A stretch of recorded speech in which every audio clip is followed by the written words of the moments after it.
Então, para o estudo da Palavra de Deus desta noite, vamos abrir em 2 Tessalonicenses, capítulo 2. 2 Tessalonicenses, capítulo 2.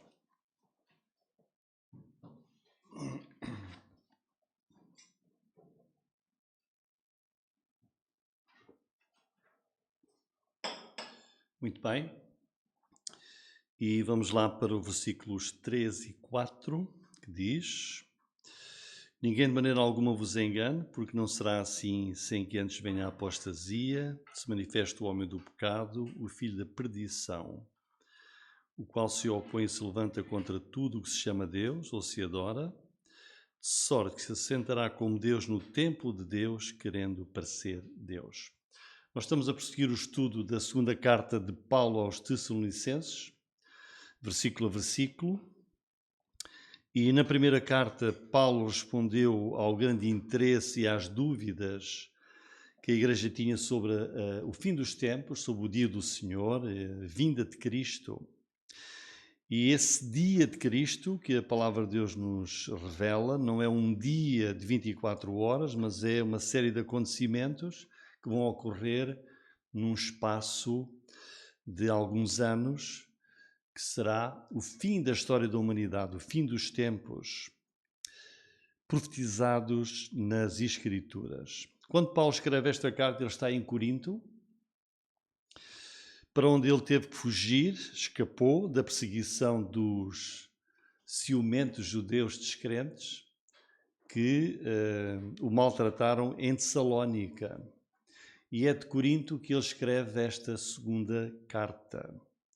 E na segunda carta ele continua a falar à igreja sobre o fim dos tempos, mas agora ele vai corrigir a confusão que a igreja tinha sobre o dia do Senhor.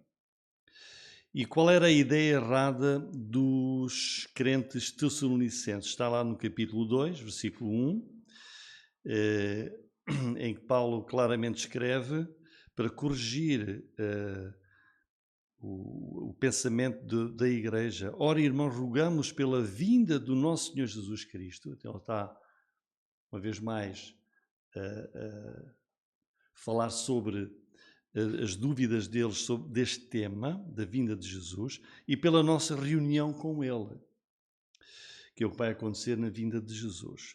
Que não vos movais facilmente o vosso entendimento, nem vos perturbeis, quer por espírito, quer por palavra, quer por epístola, como de nós, como se o dia de Cristo estivesse já perto. Ninguém, de maneira nenhuma, de maneira alguma, vos engane. Portanto, Paulo ensinou-lhes que estavam a viver, e ainda estamos, hoje na era bíblica da Igreja, e que, no que diz respeito ao fim dos tempos, o próximo acontecimento, o próximo evento profético do fim dos tempos é o arrebatamento da Igreja, que ele explicou, e nós já vimos isso na primeira carta, capítulo 4, versículo 13 em diante. Mas a Igreja recebeu uma carta falsamente atribuída a Paulo com ensino contrário, de que já estavam a viver no tempo do dia de Cristo. E dada a perseguição que havia naquela altura, grande perseguição que as igrejas sofriam, os tessalonicenses acharam e pensaram que Cristo já veio. E já estamos a viver o tempo apocalíptico da tribulação. Nós vemos descrito a partir do capítulo 6 de Apocalipse. Já estamos no tempo da tribulação na Terra, que são esses últimos 7 anos, tempo que vai culminar esses 7 anos, o fim dos 7 anos finais da história do mundo, terminam com a segunda vinda de Jesus, pessoalmente, visivelmente do céu para a terra. E o que é que Paulo faz? Ele vai então escrever esta segunda carta à igreja para corrigir este erro e vai dizer-lhes: não mudem do vosso entendimento, que aquilo que eu vos ensinei, Não estamos a viver no tempo da tribulação, Cristo ainda não veio, e vai-lhes dizer aqui, olha, há 5 grandes acontecimentos que têm de ocorrer no fim dos tempos e que ainda não aconteceram. E o primeiro deles, Paulo começa lá no versículo 3, a dizer, não será assim sem que antes venha a apostasia. E aqui já vimos, não vamos passar mais tempo nisso, que esta palavra apostasia, num substantivo, significa partida. E é uma referência de Paulo ao arrebatamento. Em segundo lugar, diz, olha, também ainda não veio o anticristo. Não é? Ou seja, o tempo da grande tribulação, do fim da história do mundo, não virá sem que primeiro haja o arrebatamento da igreja. Capítulo 2, versículo 3. Se manifesta o homem do pecado, o filho da perdição, que é o anticristo. Ele está a dizer, isso ainda não aconteceu. Em terceiro lugar, não foi ainda retirado aquilo ou aquele que impede a vinda do anticristo. Versículo 6. E agora vós sabeis o que o detém, para que o seu próprio tempo seja manifestado. E, quarto lugar, o anticristo ainda não veio e a seguir à sua vinda ele vai ser destruído, também não aconteceu, nem o julgamento dos seguidores do anticristo. Está lá também depois no versículo 12. Portanto, Paulo explica-lhes aqui para eles não mudarem de entendimento, porque não estão a viver no dia de Cristo, nem no tempo da grande tribulação. Ora, o que é que nós temos neste parágrafo muito importante do capítulo 2, versículos 3 até 12? Temos duas coisas. Primeira delas, temos uma das melhores cronologias aqui, neste capítulo 2, versículo 3 até 12, uma das melhores cronologias dos acontecimentos do dia do Senhor, do fim dos tempos. E em segundo lugar, neste trecho o apóstolo Paulo faz também uma das mais importantes e mais completas descrições do anticristo. A sua pessoa, a atividade dele e os efeitos da presença do anticristo no mundo quando ele vier. Por isso nós vamos ficar aqui algum tempo a meditar neste excelente trecho profético do capítulo 2, versículos 3 até 12. O anticristo. Nós já tivemos 2 estudos sobre o anticristo e podem, se quiserem, vê-los no YouTube. Quem é o anticristo? O anticristo é uma pessoa que é revelada profeticamente na palavra de Deus, uma pessoa real. Será uma personagem que vai dirigir o mundo inteiro nos últimos 7 anos da história. Mas ele virá no poder de Satanás, e aquilo que essa pessoa vai fazer vai ser terrível. Vejam o versículo 9. É esse cuja vinda é segundo a eficácia de Satanás, com todo o poder e sinais e prodígios de mentira. Quer dizer, aquilo que o anticristo vai fazer quando vier e se revelar no mundo, ele vai nascer aqui no mundo e depois vai revelar-se, vai ser terrível. No primeiro estudo que tivemos sobre o anticristo, vimos o seu gênio terrível, o seu caráter. E no segundo estudo, nós vimos que o anticristo vai servir-se do templo de Deus, que é o que está aqui no versículo 3 e 4. Diz, o qual se opõe e se levanta contra tudo o que se chama Deus, ou se adora, de sorte que se assentará como Deus no templo de Deus, querendo parecer Deus. Ora, para que o anticristo possa fazer isto que está aqui revelado no versículo 4, terá de existir um terceiro templo de Deus em Jerusalém. Foi o que nós vimos no segundo estudo sobre o anticristo. Então reparem o seguinte, quando Paulo escreveu esta segunda carta, foi mais ou menos no ano 60. E no ano 60 ainda havia em Jerusalém o templo. Os judeus tinham o templo. Aliás, foi até no templo que Paulo veio a ser preso. Existia o templo, onde levavam a cabo todo o culto a Deus judaico e levítico no templo. E Paulo escreve que quando chegar o anticristo, ele se vai assentar no templo de Deus. Ora, esse templo foi destruído 10 anos depois de Paulo escrever esta carta, no ano 70. E, como a palavra de Deus não falha, se Deus diz aqui, Paulo escreveu, ele vai sentar-se no templo e vai querer parecer como se fosse Deus. O templo foi destruído, significa que ele terá de ser novamente construído, que a palavra de Deus não falha. Não é?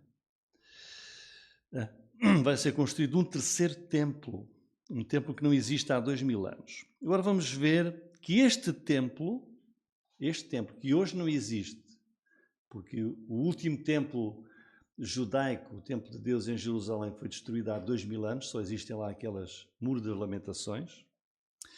Mas este templo está no centro dos acontecimentos do fim dos tempos, como podem ver aqui. Ora, então vamos ver aqui o versículo 4, onde diz que o anticristo quer ser como Deus e quer parecer Deus. Diz ele, se assentará como Deus no templo de Deus, querendo parecer Deus. Portanto, este templo vai ter um lugar central nos acontecimentos do fim dos tempos. O anticristo, essa pessoa que vai revelar-se no mundo, será diferente de qualquer outro líder que já apareceu na Terra. Hoje temos, cada nação tem o seu presidente, o seu líder, mas quando chegar a esta altura, vai haver um líder mundial, que vai ser o anticristo, que vai dirigir o mundo inteiro. E não existiu nem existirá outro líder como o anticristo. No sentido em que, vejam, ele vai apresentar-se como sendo Deus. Como sendo Deus. Mas acima de Deus. E o que é que isto nos mostra? Que esta atitude que o anticristo vai ter no mundo reflete o pecado original de Lúcifer e a razão da queda de Lúcifer. Nós temos esta descrição em 2 textos do Antigo Testamento e vamos vê-los. O primeiro está lá em Isaías, capítulo 14, versículos 12 a 15, onde Deus revela aqui nestes 2 textos, afinal, quem é Satanás, qual é a origem de Satanás. E diz, como caíste desde o céu, ó Lúcifer. Lúcifer era o nome do anjo que Deus criou. Filho da alva, como foste cortado por terra, tu que debilitavas as nações. Olhem aqui, e tu dizias no teu coração, eu subirei ao céu. Segundo lugar, eu subirei acima das estrelas de Deus, exaltarei o meu trono. Terceiro lugar, num monte da congregação me assentarei aos lados do norte. Quarto lugar, subirei sobre as alturas das nuvens. Quinta afirmação dele, serei semelhante ao Altíssimo, e contudo serás levado ao inferno, ao mais profundo do abismo. Depois Ezequiel 28, 12 a 17, tem outra revelação da origem de Satanás. Filho do homem, levanta uma lamentação sobre o rei de Tiro e diz-lhe, assim diz o Senhor Deus, olhem, quem era Lúcifer? Tu eras o selo da medida, cheio de sabedoria, perfeito em formosura. Portanto, Lúcifer foi um anjo que Deus criou da mais elevada categoria, cheio de sabedoria, perfeito em formosura. Portanto, a sua beleza não tem comparação. Claro, abaixo de Deus. Perfeito em formosura. Estiveste no Éden, jardim de Deus. Olha, a sua aparência. De toda a pedra preciosa era a tua cobertura. Portanto, as suas vestes é um anjo de luz. A maior preciosidade, sardónia, topázio, diamante, turquesa, ónix, jaspe, safira, carbúnculo, esmeralda e ouro. Em ti se faziam os teus tambores e os teus pífaros, no dia em que foste criado. Portanto, ele foi criado por Deus. Foram preparados. Tu eras, vejam, o querubim ungido. Querubim ungido para cobrir, te estabeleci. No monte santo de Deus estavas, no meio das pedras afogueadas andavas. Perfeito eras nos teus caminhos, desde o dia em que foste criado. Ele é uma criatura de Deus, ele foi criado por Deus perfeito, da mais alta sabedoria, perfeição, formosura. E ele foi perfeito em tudo aquilo que fazia, fiel a Deus, tudo isso. Até que se achou iniquidade ou pecado em ti. Na multiplicação do comércio, encher o teu interior de violência, pecaste. Por isso te lancei profanado do monte de Deus e te fiz parecer, ó querubim cobridor, do meio das pedras afogueadas. E levou-se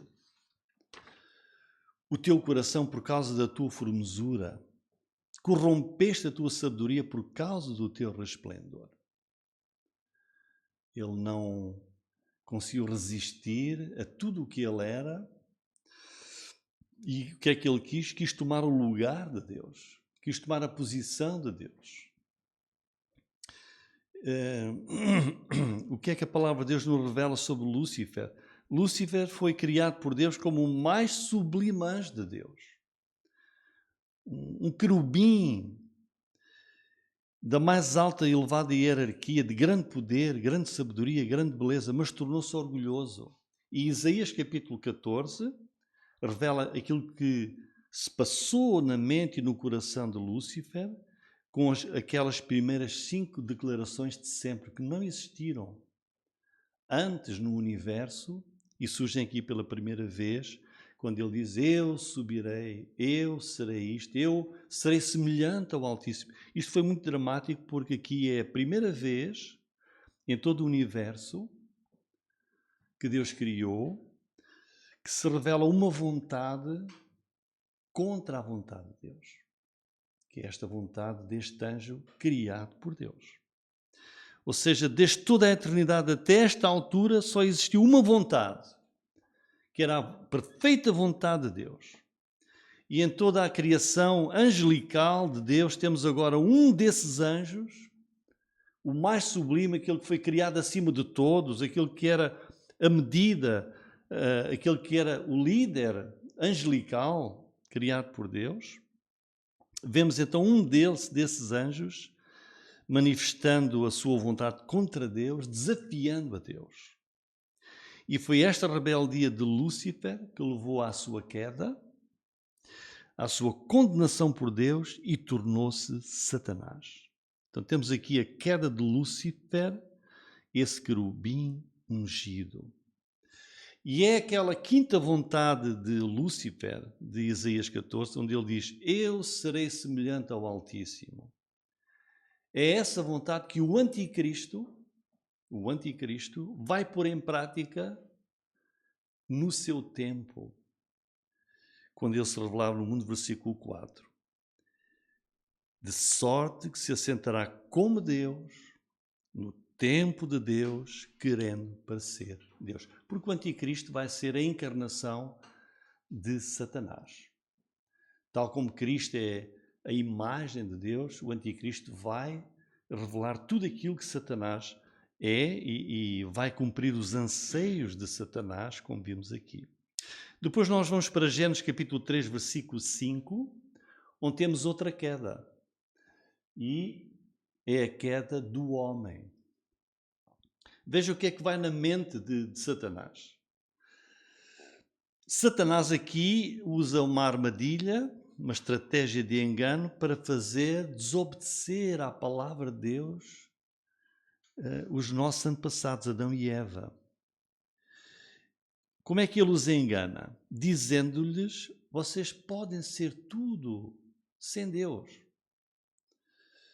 E mais do que isso, vocês podem ser como Deus. Diz ali, Deus sabe que no dia em que dele comerdes, o fruto que Deus proibiu, se abrirão os vossos olhos, sereis como Deus. Então vejam uma vez mais.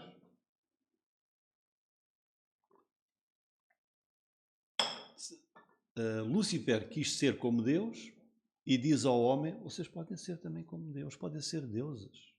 Vocês vão ser como Deus, sabendo tudo e vão ter capacidades, nem vão precisar de Deus. Que é o que muita gente hoje, os descrentes, acham, mas não preciso de Deus para nada. Não preciso de Deus para nada. Então sereis como Deus é a mesma mentira com que Lúcifer se enganou e caiu, achando que seria como Deus. Portanto, não será um grande choque quando o homem de Satanás, que é o anticristo, entrar no templo de Deus, querendo parecer Deus. Porquê? Porque isso é exatamente aquilo que lemos em Isaías 14, Ezequiel 28, que foi aquilo que Lúcifer quis. E em Gênesis 3 também. A grande vontade corrupta, rebelde de Lúcifer de ser como Deus.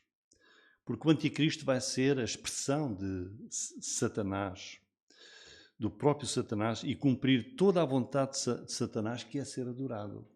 Vejam, versículo 9, de capítulo 2 da 2ª Tessalonicenses. A esse, cuja vinda, o anticristo virá segundo a eficácia e o poder de Satanás. Ele não vem com o poder de Deus, nem com a bênção de Deus. Vem segundo a eficácia de Satanás, com todo o poder de Satanás, sinais e prodígios de mentira. E no fim dos tempos, na grande tribulação, o mundo descrente, o mundo rebelde, que vai viver nesse tempo, sem Deus, na verdade, vai adorar este anticristo, vai adorar Satanás, como lemos em Apocalipse 13, versículos 4 e 8. Vejam, isto vai acontecer, aqui temos a revelação, o anticristo vai revelar-se, é chamada a besta, e diz, adoraram o dragão, que é Satanás, e deu à besta o seu poder, e adoraram a besta, que é o anticristo, dizendo, quem é semelhante à besta? Quem é igual? Quem se pode comparar ou resistir ao anticristo? Quem poderá batalhar contra ela? E adoraram-na, o anticristo, vejam. Ele vai entrar no templo de Deus, querendo parecer Deus, e vai ser adorado. Adoraram todos os que habitam sobre a terra, esses cujos nomes não estão escritos no livro da vida do Cordeiro, que foi morto desde a fundação do mundo. Então reparem bem que Lúcifer quis ser e quer ser como Deus, quer imitar Deus e é adversário de Deus. O anticristo, além também de se opor a Cristo, também quer imitar Cristo. Ele vai agir de uma forma tão subtil que vai enganar aqueles que não conhecem a palavra de Deus nem as profecias bíblicas. Porque quer Jesus, quer o anticristo, terão atividades, como sabemos, no templo de Deus, em Jerusalém.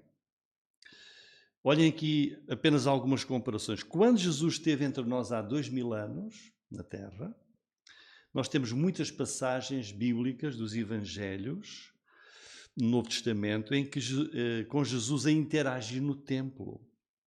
Neste caso era o segundo templo. Em Lucas 2, 41 a 50, Jesus com 12 anos de idade, no templo, a falar com as autoridades de Israel, os mestres, confundidos com a sua sabedoria.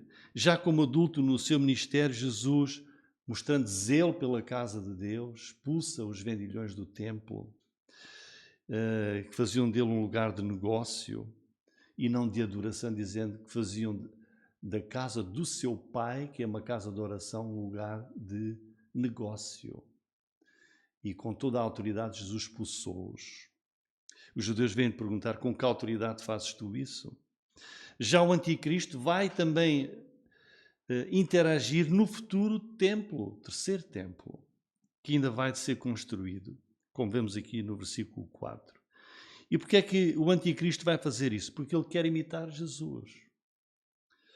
O anticristo vai também interagir no templo, vai profaná-lo, porque vai sentar-se lá como se fosse Deus e vai colocar lá aquilo que se pensa, que vai colocar lá a sua própria imagem, uma estátua que fala, que está em Apocalipse 13:15.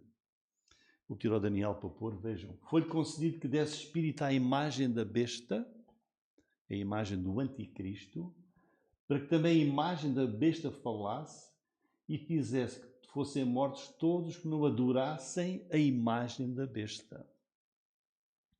Ele vai interagir assim no templo de Deus. Assim como Jesus proclama a sua autoridade no templo, o anticristo vai proclamar a sua autoridade também no terceiro templo. Outra comparação entre o anticristo e Jesus é esta: Jesus, com a sua morte na cruz, pôs fim ao sacrifício de animais que eram usados como símbolos e como tipo para a expiação do pecado, porque apontavam para Jesus. Mas quando Jesus morreu na cruz, isso terminou. Porque Ele mesmo, Cristo, uma vez, como o Cordeiro de Deus, tirou o pecado do mundo. E não há mais sacrifícios de animais no templo. Isso terminou. De facto, em Hebreus, capítulo 9, versículo 26, diz assim: de outra maneira, necessário lhe fora padecer muitas vezes desde a fundação do mundo. Mas agora, está a falar de Jesus, na consumação dos séculos, uma vez se manifestou para aniquilar o pecado pelo sacrifício de si mesmo. Versículo 28. Assim também Cristo, oferecendo-se uma vez para levar os pecados de muitos, aparecerá a segunda vez sem pecado aos que o esperam para a salvação. Portanto, não há mais animais, não são mais necessários animais no templo para expiação de pecados. Cristo já fez isso e aboliu. Mas hoje, os judeus de Israel, deste Israel que ainda é descrente, apesar de ser povo de Deus, com o qual Deus tem planos bíblicos, que podem vê-los, por exemplo, em Romanos 9, 10 e 11. Estes judeus de hoje de Israel, sem a luz do Novo Testamento, que eles não aceitam, nem a luz de Cristo, que eles não aceitam, eles querem e vão construir, na altura, o templo número 3. Porque querem restabelecer novamente o sacrifício dos animais no templo, que é contra a vontade de Deus. Só alguém descrente e que não aceita Cristo e que não compreende que o sacrifício de Jesus tirou o pecado do mundo, não é preciso mais, é que insiste nisso. Mas o templo vai ser construído e no meio do tempo da tribulação, os 3 anos e meio, do tempo da tribulação dos últimos 7 anos, não é? O anticristo vai fazer isto, vai parar os sacrifícios nesse templo, que ele vai providenciar que seja construído, e vai profaná-lo, cessando o sacrifício dos animais e pedindo: adorem-me a mim anticristo, que está em Daniel 9, 27. Vejam, que nos revela os acontecimentos proféticos. Ele firmará aliança com muitos por uma semana. Na metade da semana fará cessar o sacrifício, está-se a referir ao anticristo com Israel, e a oblação, e sobre a asa das abominações virá o assolador, e isso até à consumação. E o que está determinado será derramado sobre o assolador. Portanto, na metade da semana, que é aos 3 anos e meio, o anticristo vai fazer cessar os sacrifícios e ele vai sentar-se: eu é que sou Deus, a mim é que me devem adorar. Em conclusão, é muito importante para a Igreja conhecer a profecia bíblica. Vejam que Paulo fundou aquela igreja dos Tessalonicenses. Em cerca de 3 meses ele teve que fugir porque os judeus invejosos e descrentes o queriam matar. E mesmo àqueles crentes novos, uma igreja nova que ele fundou, crentes novos, ele ensinou profundas lições escatológicas do fim dos tempos. Tanto escrever depois 2 cartas, em que a maior parte do texto das 2 cartas é esclarecer dúvidas que tinham interesse sobre o fim dos tempos. Vejam o versículo 5, diz, de 2 aos Tessalonicenses 2. Não vos lembrais de que estas coisas vos dizia quando ainda estava convosco? A minha igreja nova, crentes novos. Lembrem-se, quando ainda estava convosco, eu ensinei-vos estas coisas todas. Como é que é o fim dos tempos? Qual é a cronologia? O que é que vai acontecer? Portanto, é um erro achar que a profecia e a escatologia, o fim dos tempos, segunda vinda de Cristo, que são assuntos difíceis, são complicados e que se deve falar deles a crentes apenas maduros e não a crentes novos, Paulo mostra aqui que não. Irmãos, possa o Senhor fortalecer a nossa fé com a sua palavra e termino com os versículos 16 e 17. Paulo deixou para aqueles crentes. E o próprio nosso Senhor Jesus Cristo, e o nosso Deus e Pai, que nos amou e em graça nos deu uma eterna consolação e boa esperança, console os vossos corações e vos confirme em toda a boa palavra e obra. Amém.